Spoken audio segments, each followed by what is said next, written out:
So, Donnie, let's just start with this. Tell me about the Best Defense Foundation, what it is. Well, we're just a nonprofit for the military, honoring our veterans. We recognize, we honor, and we celebrate their service. We thank them for what they did for us, for the freedom, the opportunities that we have. We do it through our Battlefield Return programs, where we allow veterans to go back to the battlefields, to find closure, to connect with their brothers, the camaraderie, the brotherhood. Just really special, at no cost to them at all.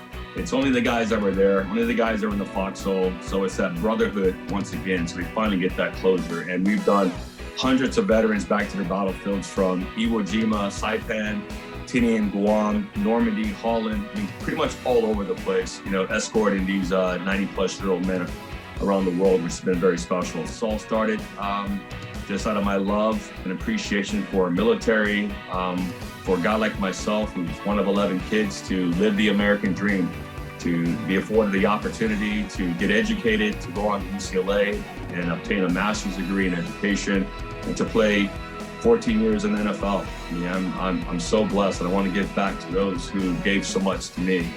It's important. And just like my grandfather, who's the inspiration behind the Best Defense Foundation, Maximino Razzo, who's Native American, like myself, and also a Pearl Harbor survivor. So December 7th, 1941, he was there.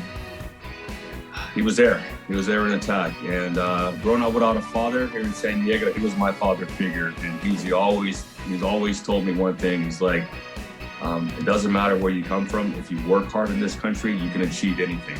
And I never forgot that. You've been doing this for over 2 decades now.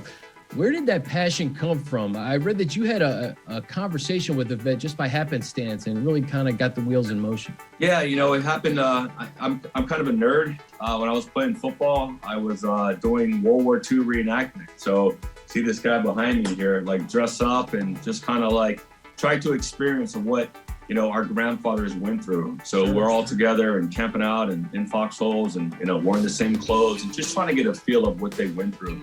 And I remember, and at the time we used to bring World War II veterans to our events. And these are at military installations down at Camp Roberts and Fort Ord before they shut it down there. So we used to always bring a whole bunch of veterans. I used to pick them up, drive them up, and let them experience and see it and talk about it. And, it was really wonderful. And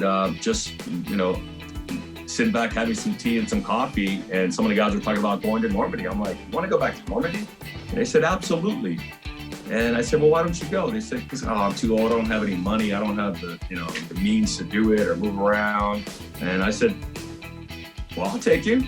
And that's how it happened. So a group of us back in 2006 took back, I want to say 5 or 6 veterans to Normandy and to Holland. And it was just a wonderful, the reception that they received from the citizens there in Holland and France. I mean, these guys were liberators. I mean, everybody was coming out. When they knew that the Americans were there, it was unbelievable. I've never seen anything like it before. And I said, you know what? Every veteran that served in the ETO should feel this before they pass away, because there's so much love and appreciation from so far away. Because I got to tell you, the Europeans, they do not forget that they were liberated by the Americans. And it's just wonderful to get that experience for them.